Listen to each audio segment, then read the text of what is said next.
Hi there, young man. My name's Cletus. I'm from Louisiana.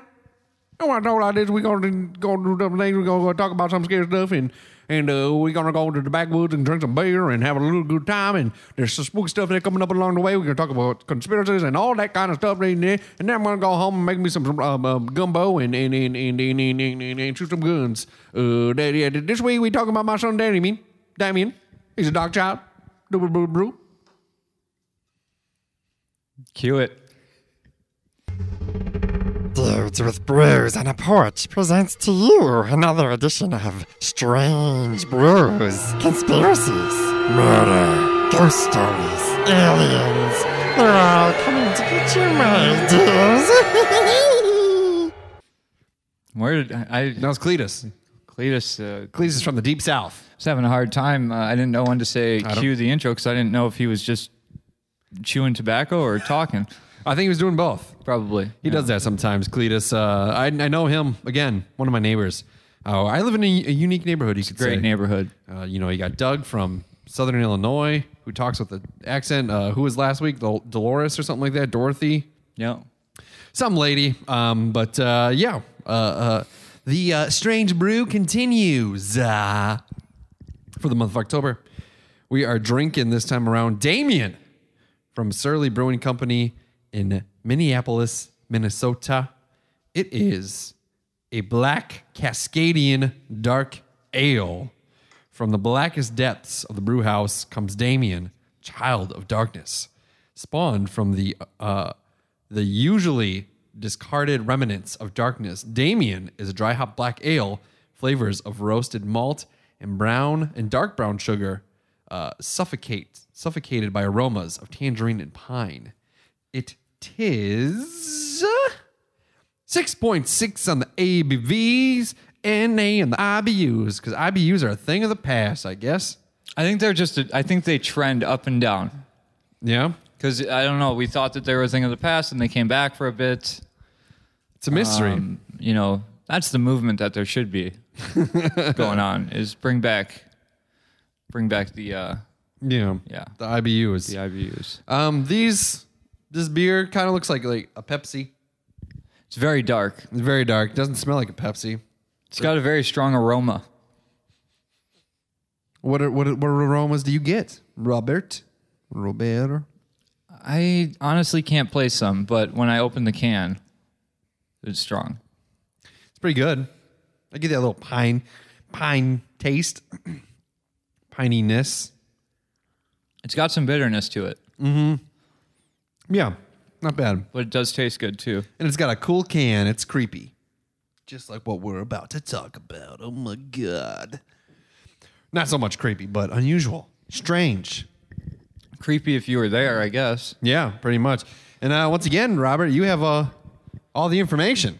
You got 4 pages of notes. I do. You're ready to go. You're ready to discuss. And you're really, I think this is where you find your talking about weird stuff, Well, you found it. Hopefully. You should narrate. Hopefully. You should narrate the next show or something. The next Ancient Alien type thing. Yeah? Is there a new one? I don't know. Future aliens? You would know before I would. Future aliens of the past, and they're actually about the present. Huh. Maybe. Yeah. That could be it. But what are we discussing? Well, we're going to talk about Die Glocke. Die Glocke? The Nazi bell. The Nazi bell. All right. And also, we'll get into some theories about that in the Kecksburg incident, which is a UFO incident that happened in Kecksburg. And they're somewhat related. Some people believe they're related. Okay. So, for anybody that's unfamiliar with the Nazi bell, it's kind of an unknown, but it's documented, but it's not very well known about a project that was happening during Nazi Germany, the 1940s. Mm-hmm. So the leader of that project was Professor Walter Gerlach, and he led the Nazi uranium program as well in 1944. And that's That's going to be more important in a minute, but it all depends on I don't know how to present well. Let's get into the bell. Let's just talk. Okay, it's 9. So I found 2 different dimensions on it, but it's said to be 9 feet in diameter, 12 to 14 feet high, with a hemispherical dome on top. So it's like a dome. It looks like a bell, like a big bell. Right. So it's a big one. Kind of like one in like a church or the Liberty Bell or something like that. Yep. But if you're going based on what Ancient Aliens, the show, says about the Nazi bell, they say it was a 5-foot diameter by 10-foot high bell. Oh, interesting. So, maybe it was cold. Yeah, it could be. But so it was made of 3-inch thick ceramic, thought to be like a high voltage porcelain insulator.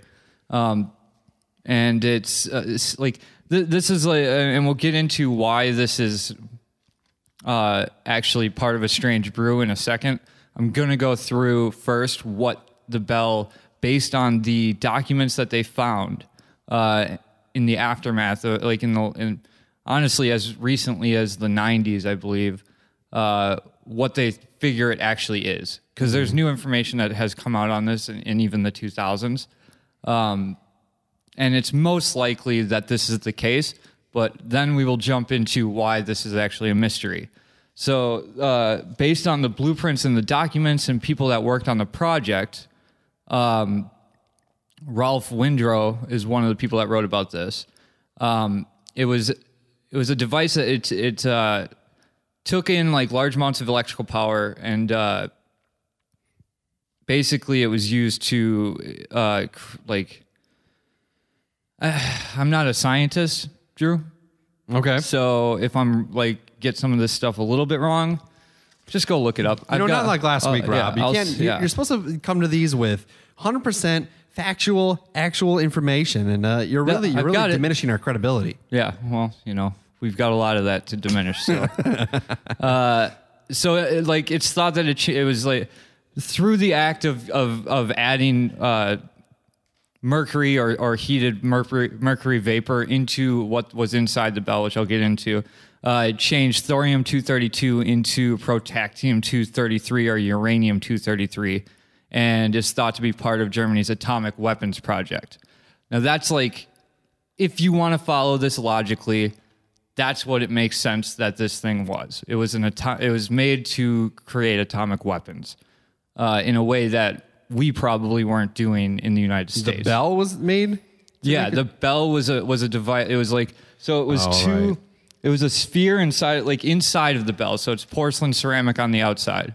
On the inside, there's a sphere inside of a sphere, and then they would rotate on the same axle, and they, adding specific types of chemicals, and then the mercury would turn into a vapor, spin around it. It would glow violet blue, and the electrons, the protons from the mercury, I believe, it was basically a particle accelerator, and those protons would smash into the electrons, which were actually electrified ions, and it would create uranium, which you need to create a atomic weapon. Wow. Yeah.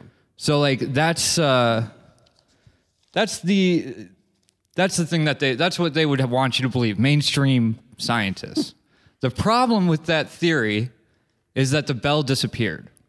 And so did the leader of the project. I believe his name is Hans Kemmler. And Mr. Kemmler, if I'm pronouncing that wrong, please feel free to get at us on Twitter or something. So all of this information is based on blueprint data and documents, and then eyewitness or testimony from the Nuremberg trials and whatever. So there's a lot of people that I know that us in the United States, we tried to replicate it a little bit. The Soviets tried to outright replicate it, calling it the tokamak. Okay. or the Mac. Mac Attack? No, I believe that's something else. I think that's after a McDonald's trip or something. Yeah, it could be. You're right. But they didn't I didn't find anything on any success that they had with that. Yeah. I'm going to take a drink of my beer as well. hold for that audience. Dramatic pause. So one of the biggest things that you find when you look up Die Glocke or the bell is the fly trap is what it's called. And if you watch Ancient Aliens, which I've been pretty open about, they would have you believe that the bell sat inside of the fly trap, and it was some type of UFO or something. We'll get into that in a second. Mainstream scientists would say that that's actually where there was a cooling tank in a power generation plant that would generate the power, and that was really only one place that they found, like, that they housed the bell. It moved around quite a bit, which I have some information on that, but it's not really important. But basically, it moved to its final location in 1944, and when things went downhill, that's when they came across the housing area, but not the bell itself. So, from that point, on the timeline, you have all the documents, all the facts that this thing existed, Right. but nothing to prove that it actually existed. Sure. Other than this fly trap thing, which could be anything. It's just like, have you ever seen the pictures of that? No. It looks like a Stonehenge, but a real small, like, later version of one. Sure. You've never seen that, really? No. Look it up, people. All right. All right. So, I'll post a picture on Instagram. okay, good. Yeah. So, like, and that's it. It's that picture, or that I don't even think that thing is standing anymore. I think I found some information. They want to put a museum there, so they're tearing it down. Either way, that's in Poland. Good to know, right? Yeah. All right. So let's. What should we jump into the time travel now? Yeah. Yeah. Okay. So this is the big theory, because the leader of the project at the time disappeared. The bell itself disappeared. And at the time, back then especially, the documents didn't really make sense to people, I don't think. They thought, like, this theory kind of came out about it potentially being a time travel device. Yeah. Or I think it was probably later than that, because the other thing that makes this time travel theory kind of make sense, or plausible, if you want to say, Sure, would be the Kecksburg incident, which we mentioned at the beginning of the show. Kecksburg, Pennsylvania is just a small town in Pennsylvania. I guess I said that already. But on one sec, looking at my notes. Don't want to get the date wrong. On December 9th of 1965, a acorn or bell-shaped UFO fell from the sky in Kecksburg, Pennsylvania. like landed on the ground. Landed on the ground, was seen by a lot of people, a lot of witnesses from that time period. The military showed up, cordoned off the whole area. There was radiation there. There might still be, but there was back in the late 60s. There was like evidence of radiation. Now the military came out and said that they found nothing at all, as they always normally do. Mm-hmm. But the people that live there say that they saw, like, multiple different people saw them take something out underneath a tarp that looked like an acorn. Okay. Which, depending upon how you want to describe a bell or an acorn, they're kind of similar. And some kids that actually saw it before the military got involved with it. Yeah. Like, they said that they saw strange markings on it that looked like a language, like a foreign language of some sort. Okay. Polish or German or...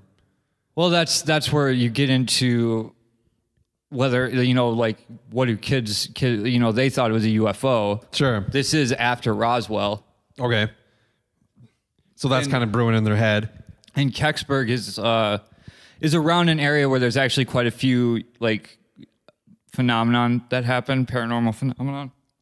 God, I have this beer is getting to me a little bit. Bubblies? You getting the bubbles and the tumbles? I got the bubbles and the tubbles. What did you say? Something like that. Okay. So it's like,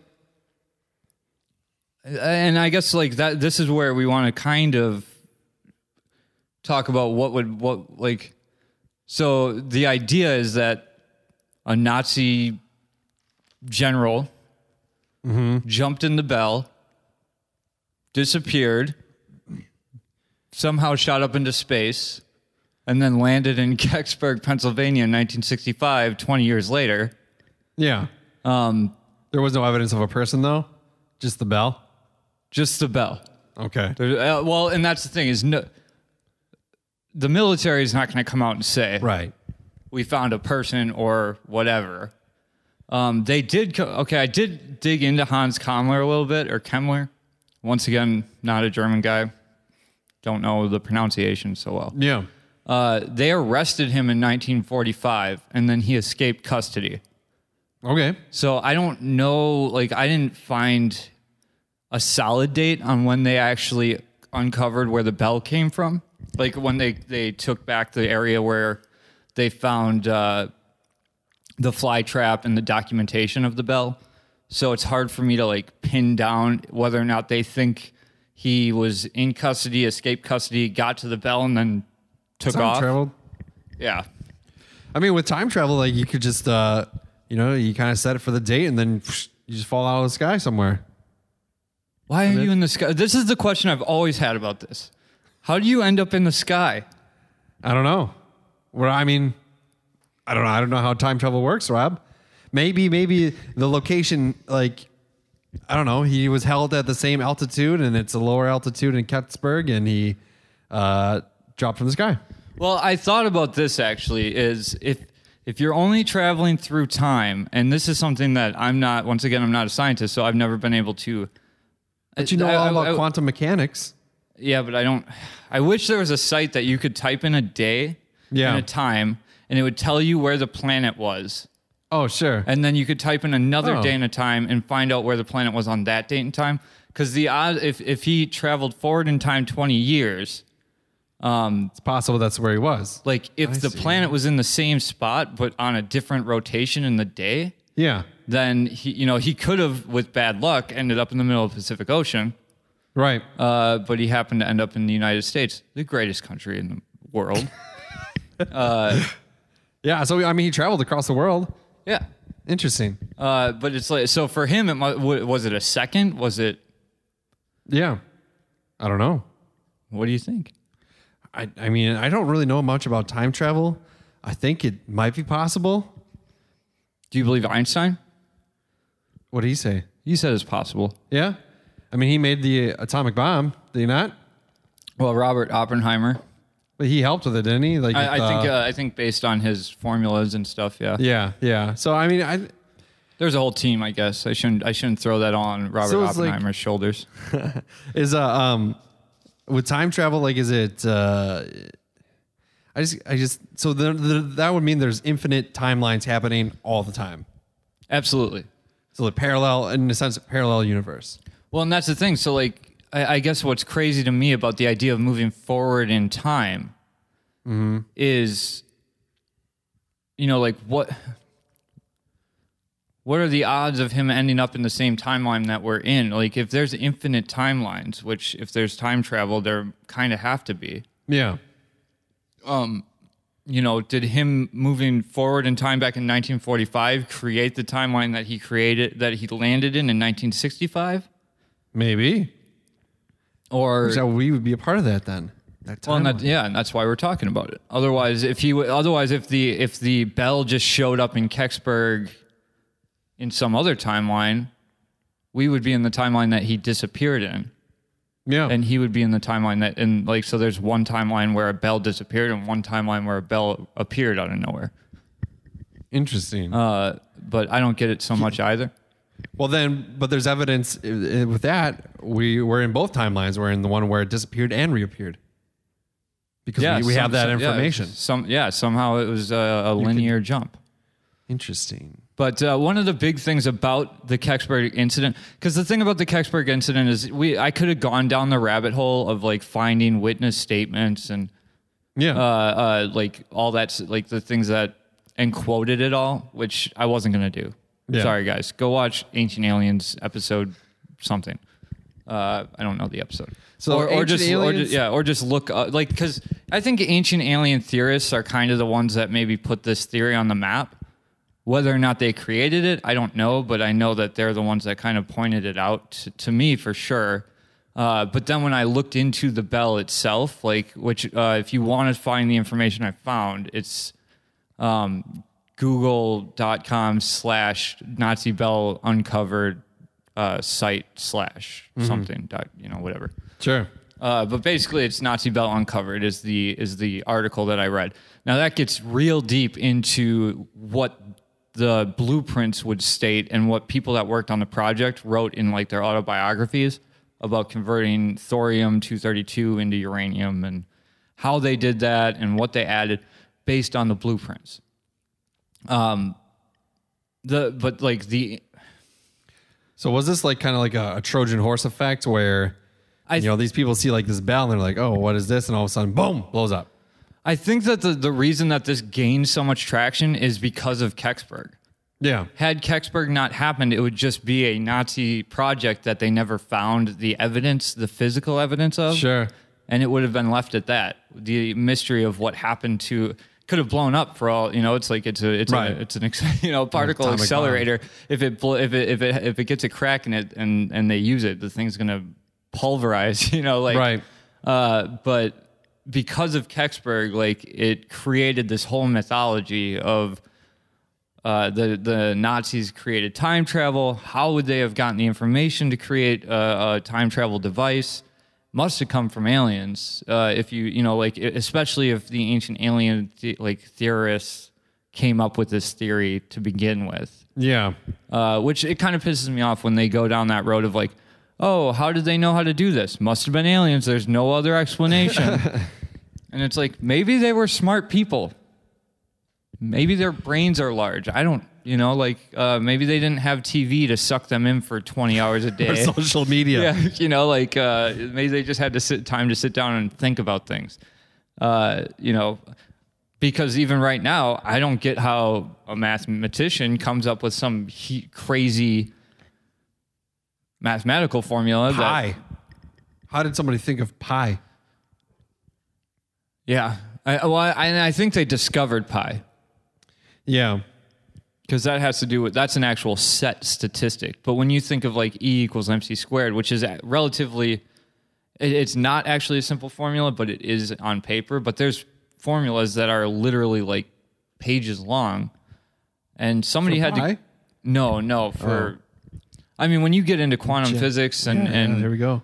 Yeah, and time travel and like why time travel is possible, and especially like light speed and there's some crazy formulas out there that some of them we've solved, some of them we haven't, but they all come from somewhere. And do you think deja vu is a form of time travel, a feeling that, or is it a blending of parallel universes?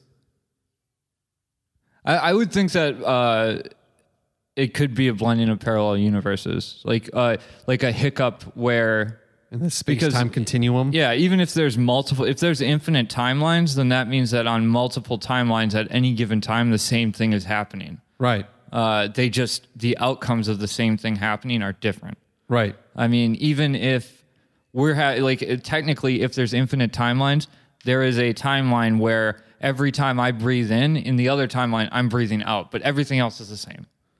Sure. It's just that one thing, and it makes no real difference in terms of what's going on. It's just... Why can't we be in the timeline where we're super famous podcasters making millions? Because the notes I took were pretty boring, actually. I found out when I said them out loud. Oh. That's why. But on the other ones, you're... I abandoned the notes pretty quick, actually, if you didn't notice that. Well, you have the information, though. You're good on it. But I'm just... But one thing that I do want to add that I did find that was really interesting, which I went down the rabbit hole of what they say the bell was actually used for. Yeah. Which is interesting to me because they actually got into the nuts and bolts of how they made this particle accelerator or this but in the 1990s. Now this is another thing that when it comes to these conspiracy theories, there's some coincidence things that just line up in a way where it's like, this logically doesn't make sense to me if what the government is telling us is true. You know, like they always do something that's like, I don't know if I can buy into that. Like with Roswell, they came out and said it's a weather balloon. People have backtracked that, and it's like there was not a weather balloon in the sky anywhere within 500 miles of Roswell. Yeah. On the day, you know, you can find that information. Also, they said there were bodies there. Why put that information out there if it's like, if there was really nothing to it, don't say something that can be proven false. But in this case, when Kecksburg happened, like in the 90s, NASA released some. I shouldn't say. Okay, I got this backwards. In 2005, NASA released a statement saying that what it was a Soviet satellite that fell to the Earth. Okay. And that accounts for the language, the stuff written on it, whatever. Yeah. Right. So and they found that out in the 90s based on documentation that they found that were filed in the 90s. Unfortunately, the documents were lost and couldn't be viewed. Yeah. So it's like a Soviet satellite. But then in the 90s, you lose the documentation, and then you sit on that information, a Soviet satellite. But then in the 90s, you lose the documentation, and then you sit on that information, a Soviet satellite. But then in the 90s, you lose the documentation, and then you sit on that information, Soviet satellite. But then in the 90s, you lose the documentation, and then you sit on that information for another 10 years and tell people in 2005, well, it was a Soviet station that proves that. Yeah. And it's like, that makes me believe in the time travel thing even more. Yeah, I would. Yeah, I would agree with that. Yeah, because you're conflicting stories. And why would they bring it up in 2005? Because people are always trying to get, you know, they're doing like, you know, Freedom of Information Act requests and. Yeah. So you think, I mean, the government obviously knows that there's aliens. They've hidden that from us for a long time. They just recently came out and said there was that yes, these UFOs are real indeed. We don't know what they are. We don't know where they're from. Unidentified flying object doesn't necessarily mean it's alien, but it means we don't know what it is. Do you think they already know the science of time travel? Do you think it's possible? No. Well, okay. For the government to know. That's a hard one to pin down. I want to say no, but at the same time, if they did know how to, like, if they figured out time travel and they went back in time from our time period and changed something in the past, yeah, things around us wouldn't just dematerialize and rematerialize because they changed something in the past. They have created a fracture in time and a new timeline that they then crossed off on, and we would never know about. Okay. So it's like when people say, oh, it's super like dangerous to mess around with the past because it can fuck up the future already happened. So you're not messing up your future, you're messing up your new future. Sure. But everybody that you left in your original timeline is fine. Remains the same. You just disappeared and went down some messed up path, you know, like it still might have ramifications, but you know, it's like, it's kind of soothing to know that there's probably like an Earth out there that's thriving and harmonious and so this, if you and know, I mean that in terms of like plant life and like the ecosystems. Right. Like if you say you're married with a family, but you have the ability, you understand the ability to time travel into the past only, not to the future, to the past. And you have the understanding that whatever I do in this now creates a new timeline, creates, for this, while your partner and kids are still in the timeline you left, but you still are with them in the past, same people, but now you've altered things to benefit yourself. Do you feel guilty because you're still with the same people, the same individuals that you were before, but the ones in the former timeline that you were in now I would definitely feel guilty, but I feel like I could talk myself to get over it. Yeah. Yeah. I mean, if they're with you in your new timeline, you know, you can say, at least I saved these people. Sure. You know? But it's watching Rick and Morty really kind of dives into that a little bit. You know, like where he goes back to his original timeline and they're all crazy and the world is ruined. And when you like, that's a tough choice to make, I think, if you had that opportunity. But then again, you could find out if it's true. Like, if there are infinite timelines, like, I guess maybe you wouldn't even be able to know it. That you know, you'd always be in the dark unless you could go back. Yeah. But I don't think you ever could. I think as soon as you go back in time, you've altered time to the point where even if you try and traveling back forward, Back to the Future. Back to the Future, you've changed it to the point where you'll never get back to your original timeline. Right. So It worked out in Back in the Future. They changed it. Yeah, but you don't know because the camera only follows Marty McFly. Yeah. It doesn't stay with his brother in the original time, or he doesn't have a brother, does he? No. It doesn't stay with Biff in the original timeline. Do you think the sexual tension was still there between Marty and his mom Yeah. when he went back to the future?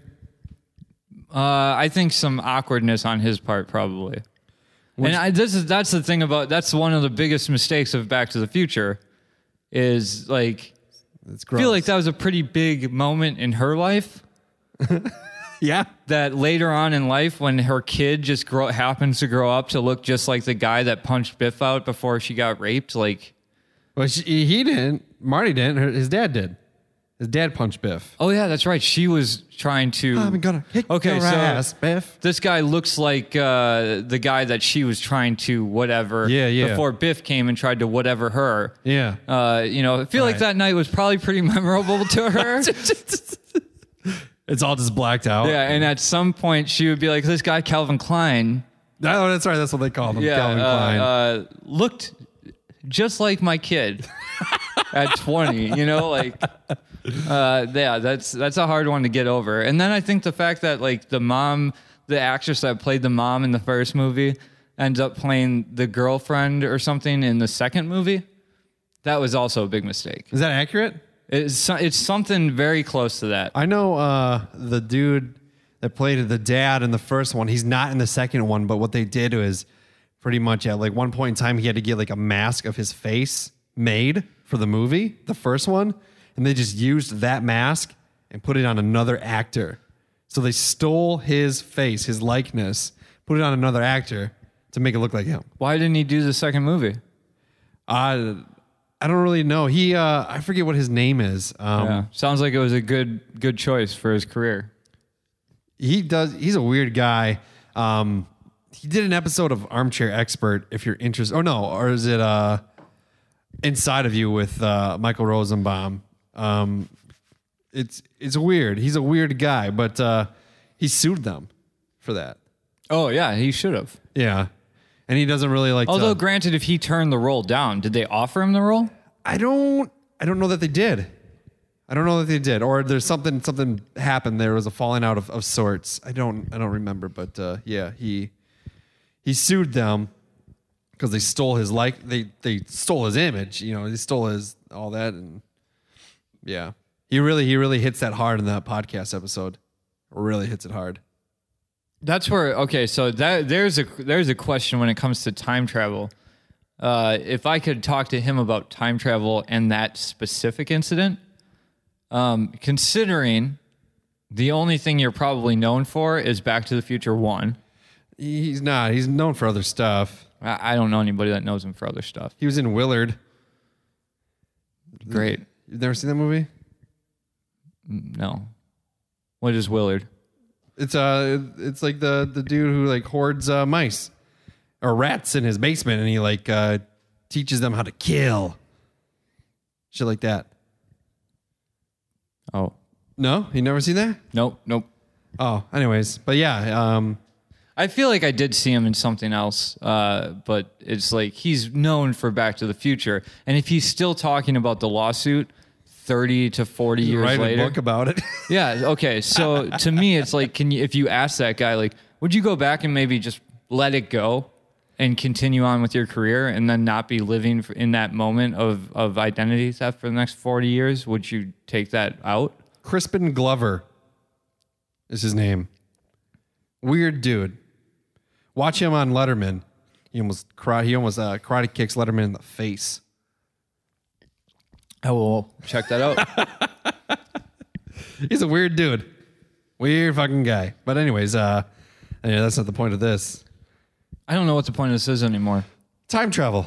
Yeah, I guess that's what we're gonna land on is time travel. It's I really thought that I got enough information, but as I was looking at it, it's like I just wrote down a bunch of technical data about the device, like about what you would need to do to create uranium-233. That's what my notes are about. Yeah, and no one wants to hear that.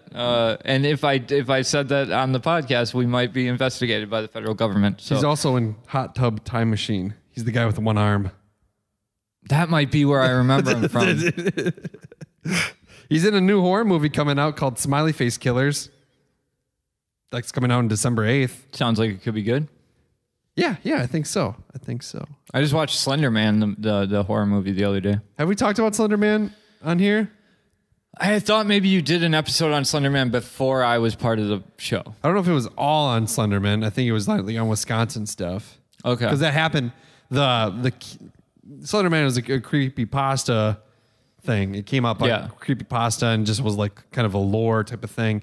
But there was these kids in Milwaukee that two young girls that led their friend to the woods and stabbed her like a bunch of times. She didn't die. She survived it. Like 52 times or something like that. Yeah, like an insane amount. And they said they did it because of Slenderman, which I think there's a documentary about. There is, and it's actually really good. I mean, it's not good. It's interesting. Well it's made. Informative. Yeah, well made would be the best way to put it, I guess. Well, I mean, yeah, it's a good documentary. It got me in I watched the whole thing, I guess. Is what I'm saying. We could do more on that, but I mean, time traveling. I've seen other stuff with time travel. Where there's a boxing match going on. I forget who it was, but I think it's a pretty kind of a famous one where there's these two boxers, and then in the background you see somebody with what looks like an iPad or an iPhone, like recording or taking a picture of the boxing match. And in that time, there's no way that would exist. It didn't exist. So that's like a kind of a famous one. Another one is where there's I think it's a horse race track, and what you're watching the footage is from back in the day, and you just see this guy glide through like the stands at a pace that's like pretty fast, and he's like going like he's going through stuff that you would essentially have to walk around normally, like railings and things like that. So people think like they caught this guy time traveling at that moment and like going to a new timeline. I don't know if I believe that one, but the other one is interesting. Like I think there's a different explanation, maybe not within the realm of normality for the guy that's like gliding through things. But I feel like if somebody's time traveling, you're not going to see it. And technically, we're all time traveling, so I guess like maybe I'm wrong. Well, you would be able to see it. I mean, how do you? At one point, one person's got to be there, and then they're not. It all depends on how you define time traveling. Like if you go faster than the speed of light, technically you're time traveling. Okay. You have to be able to reach like tremendous speeds or have tremendous energy boosts, which based on like the Rosenberg Bridge, which is Einstein's theory with Rosenberg. Yeah. I think it's Berg. It's Rosen something. I don't think that you're actually moving through time quickly. It's more like I don't even know. It's a wormhole experience that takes you around space. Yeah. You know, it's like you're folding space. So instead of moving from point A to point C through point B, you're going straight from A to C. Okay. Have you heard of a Chaplin's time traveler? No. So it's there's a filmmaker, George Clark, and I've heard of this. He put up a video clip of Chaplin, Charlie Chaplin, being a time traveler. It has bonus material on the DVD for the movie. I think it's called The Circus or some shit like that. And it includes footage from a theater back in 1928, and then you see a lady walking by in the background with what looks like with an object by her ear. And then, you know, when you look at it, when they looked at a closer examination, it was a phone. It appeared to be a phone. Obviously, definitely in 1928, there weren't phones. So are they stuck there then? I don't know. I mean, well, yeah, if you can only move backwards, which technically you should be able to move both directions, but I think backwards is easier. Do you get reception in 1928? No, there's no one to call in 1928. That is a fact. So then what it is? If you take your GPS back to 1928, there's no satellite to create. So I think she might have just been insane. Well, somebody's saying it was a portable hearing aid, which was technology that had just been created during that time. I don't believe it. I think it's a phone. But okay, so if you think of like Nostradamus and being able to see the future, as opposed to travel to the future, you'd say you dream about the future. Maybe she had a dream or a vision of cell phones and was trying to figure out how they worked. Because when you're looking, if you're from 1850 and you get a glimpse of what's going on in 2020, you're going to have no way of knowing. Like the first video, movie, the train video. Yeah. People jumped out of the way because they thought it was going to hit them. Like your brain doesn't conceptually understand those things unless you're growing with like those tremendous leaps forward in technology. So like if somebody from 1850 came here, it's like the things that they would not understand are they wouldn't even be able to recognize. Yeah. It's like when you look at a picture and you can't make out what it is until somebody goes, "Oh, it's this thing." And then your brain like kind of forms the lines around it, and it's like, "Oh, okay, now I see it."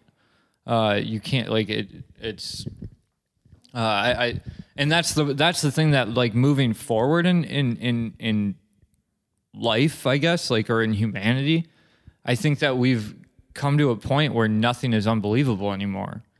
Like if you go back to 1850 and you say, "Hey, eventually somebody in LA will be able to transmit a picture of themselves and have a real-time conversation with you in New York," they wouldn't even they'd be like, "No way, like how I don't even get that." Like they couldn't even picture that concept. Now we're at a point where it's like UFOs. Okay, yep, that's real.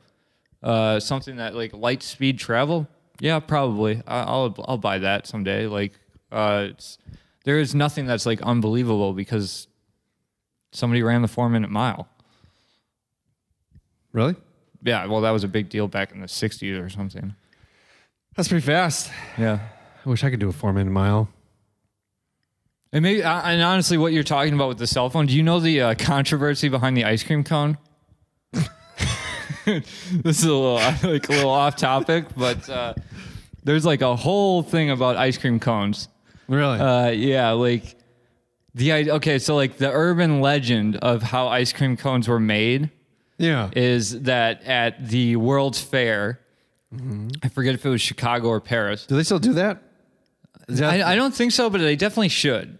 Yeah. But they might, and it just doesn't. Like I said, nothing is unbelievable anymore, and the World's Fair was unbelievable innovations, like things that you had to see to believe. You ever watch Tomorrowland? It's all about the World's Fair.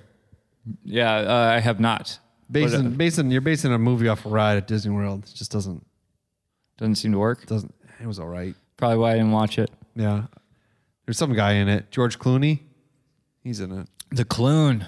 Yeah. Bat nips. No one calls him that, but let's dub it. The Clune? The Clune. The Clune. The Clune's in the room. Anyways, He left, said, "See you soon."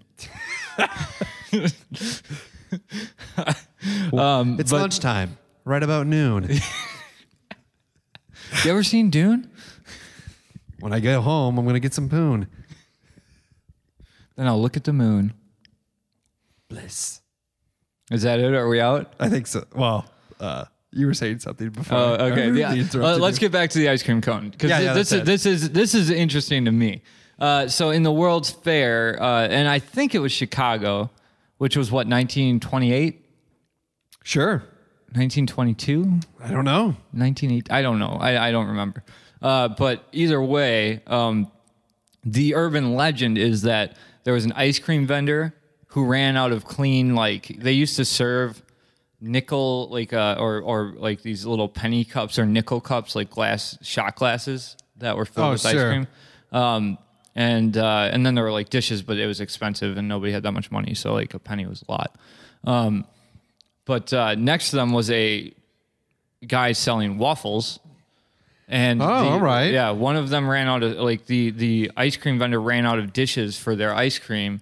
And, like, I don't know if that part of it is, like, the waffle person ran out of something. But either way, like, the ice cream person approached the waffle person and was like, "Oh, I'm out of dishes." And one of them decided to roll a waffle into a cone and put ice cream into it and serve that. That's the urban legend. No one knows if that's necessarily true or not. The problem with it is that there's a painting from the 1800s, like the later 1800s, way before the World's Fair. And in the way background of the painting, there's a lady eating what looks like an ice cream cone. And so no one can actually pin down when the ice cream cone was invented, which I think is hilarious. Like, we went to the moon, but we don't know when we created the ice cream cone. You think that's like a real sensitive subject for some people? Kind of for me, Again with the ice cream, all right? We just don't know. I'm a firm believer that the ice cream cone Alien was around in technology. the 1800s, and aliens did give it to us. They're like, "Oh, you built those pyramids real well." Let's turn them upside down and put some iced cream in them. Here you go, Earthlings. Here are some delicious treats for your hard work. Those pyramids look structurally sound. Could they hold melting cream? Turns out only the Arctic can do that. We'll create the North Pole and South Pole.